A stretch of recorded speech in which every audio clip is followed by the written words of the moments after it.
আজ যাকে এত ভালোবাসি বা সেও আমাকে এত ভালোবাসে, যাকে নিয়ে এত চিন্তা ভাবনা, কি করব আমরা ফিউচার নিয়ে অনেকটাই ভেবে বসে থাকি, কিন্তু ফিউচারে গিয়ে যে কি হবে এই টাইমটা ঠিক আমরা সেই সব নিয়ে চিন্তা ভাবনা করি না গাইস। তো আজকের ভিডিওটা সেরকমই কিছু নিয়ে, তোমরা অবশ্যই থাম্বনেল দেখে বুঝতেই পেরেছো যে যাকে আমি এত ভালোবাসি, যে আজ আমার কাছে এতটাই আপন, সেই কিন্তু সময়ের পরিপ্রেক্ষিতে সব থেকে বড় পর হয়ে দাঁড়ায়।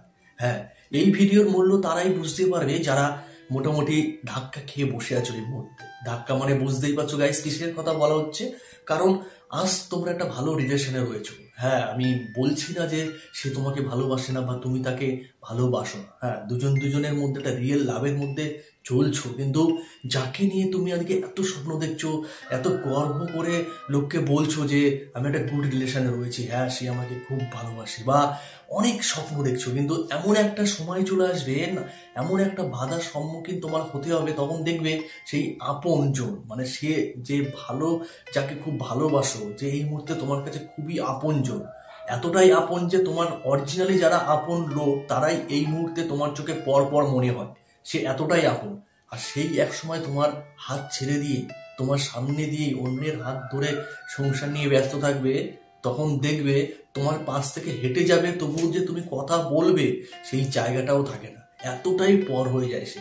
তো আজকের ভিডিওটা বেসিক্যালি এরকম টাইপেরই, কারণ তোমরা যারা রিলেশনে রয়েছো, যারা রিলেশনে পুরো অ্যাক্টিভ ভাবে রয়েছো, গার্লফ্রেন্ড বয়ফ্রেন্ড মোমেন্টে সেই ফিলিংসটাকে ক্যাচ করছো, তাদেরকে নিয়েই আজকে এই ভিডিওটা। দেখো অ্যাকচুয়ালি দেখো, তুমি রিলেশনে আছো মানে এই নয়, আমি এই কথাটা বলবো না যে আজকে ব্রেকআপ করে দাও, মোটেও নয়। রিলেশন আছো ভালো, খুবই ভালো, কিন্তু একটাই কথা তোমাদেরকে বলবো, রিলেশনে পুরো 100% দিও না। এটা আমি পার্সোনালি বলছি, 100% দিও না। কারণ আমরা এইখানটাই ভুল করি, আমরা কোনো রিলেশনে যখন পুরো 100% দিয়ে দিই, পুরো ফিউচারটার দিকে আমরা 0% দিই, তখন আমাদের মধ্যে ওই চিন্তা ভাবনাটা টোটালি আসে না যে আমাদের নেক্সট টাইম কি করব, কি করলে আমার লাইফটা ব্রাইট হবে, এইসব নিয়ে আমরা ভাবিই না। তখন শুধু আমরা ভাবি ও ও আমাকে খুব ভালোবাসে, ও আমার সব থেকে আপনজন, ওকে নিয়ে স্বপ্নেই নিজেকে ব্যস্ত রাখো। অ্যাকচুয়ালি বাস্তবটা যে কতটা কঠিন তোমরা কিন্তু এই টাইমে ঠিক বুঝতে পারো না বা বোঝার চেষ্টা করো না।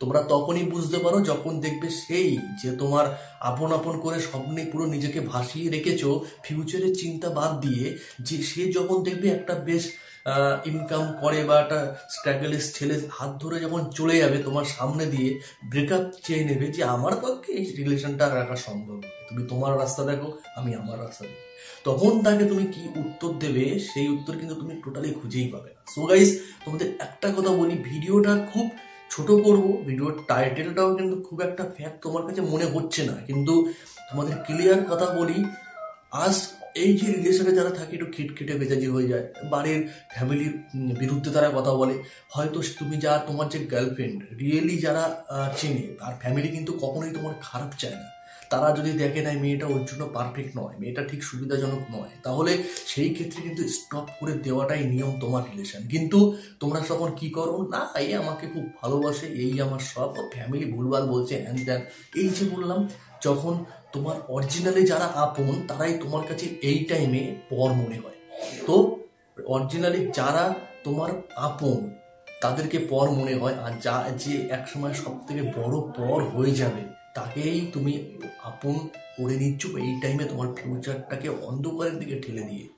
তোমরা বিশাল বোকামির কাজ করছো, এটা ঠিক টাইম মতো গিয়ে বুঝতে পারবে, সময় এখনো শেষ হয়নি। রিলেশনে আছো, আমার এই ভিডিও দেখে পর যে তুমি তোমার গার্লফ্রেন্ডের সঙ্গে ব্রেকআপ করে দেবে সেটা আমি কখনোই বলবো না। রিলেশনটাকে ঠিক রাখো, ভালো রিলেশনে ঠিক রাখো, ও যদি তোমাকে রিয়েল লাভ করে, এটা তোমার কাছে অনেক কিছু পাওয়া, বস তুমি পেয়ে গেছো সব কিছু, এখন ফিউচারের দিকে মন দাও, সামনের দিকে আগিয়ে চলো। দাও 100-এ 100 দিও না, 50% লাভ পেয়ে দাও, আর 50% তুমি তোমার কেরিয়ারে দাও, দেখবে সবকিছু অ্যাচিভ করে নেবে বস। আজকে যে তোমাকে রিয়েল ভালোবাসে সে পর যাতে না হয়ে যায়, সেই জন্য 50% তোমাকে ফিউচারে দিতে হবে, যে আমি কি করব এখন থেকে, কি করলে 8-10 বছর বা আর 5 বছর পরে আমি একটা ভালো জায়গায় গিয়ে দাঁড়াবো। তো অবশ্যই এই দিকে মন দাও। ভিডিওটা বেশি লং করলাম না, শর্টকাটে তোমাদেরকে কিছু কথা বললাম, অবশ্যই এটাকে খেয়াল করো। আর যদি ভিডিওটা বুঝতে না পারো আরেকবার রিপিট করো, অবশ্যই বুঝতে পারবে। বারবার একটাই কথা বলছি, নিজের কেরিয়ারটা বেশি ইম্পর্টেন্ট লাইফ। গার্লফ্রেন্ড আসবে যাবে, আর তোমাকেও ধোকা দিয়ে দেবে তুমি যদি তোমার কেরিয়ারটা টাইম মতো স্ট্রং না করো। অনেক বাধার সম্মুখীন তোমাকে হতে হবে, কোনো সলিউশন পাবে না। সলিউশনটা তুমি তখনই পাবে যখন তুমি একটা ইনকামের জায়গায় নিজেকে প্রতিষ্ঠিত করে দাঁড়াতে পারবে, জোর গলায় তখন বলতে পারবে যে ওকে ভালোবাসি, ওকে বিয়ে করতে চাই, বা কিছু ফ্যামিলির দ্বারাই, বুঝতেই পারছো। আর বেকার থাকলে কোনো কিছুতে কারো সঙ্গ তুমি পাবে না। তো চলো ভিডিওটা এই পর্যন্তই রাখছি। তুমি যদি আমার এই ভিডিও প্রথম দেখে থাকো, আমার চ্যানেলটা অবশ্যই সাবস্ক্রাইব করো, লাইক করো, আর তোমার মধ্যেও কোনো প্রশ্ন থাকলে অবশ্যই কমেন্ট করে জানিও। ভালো থেকো।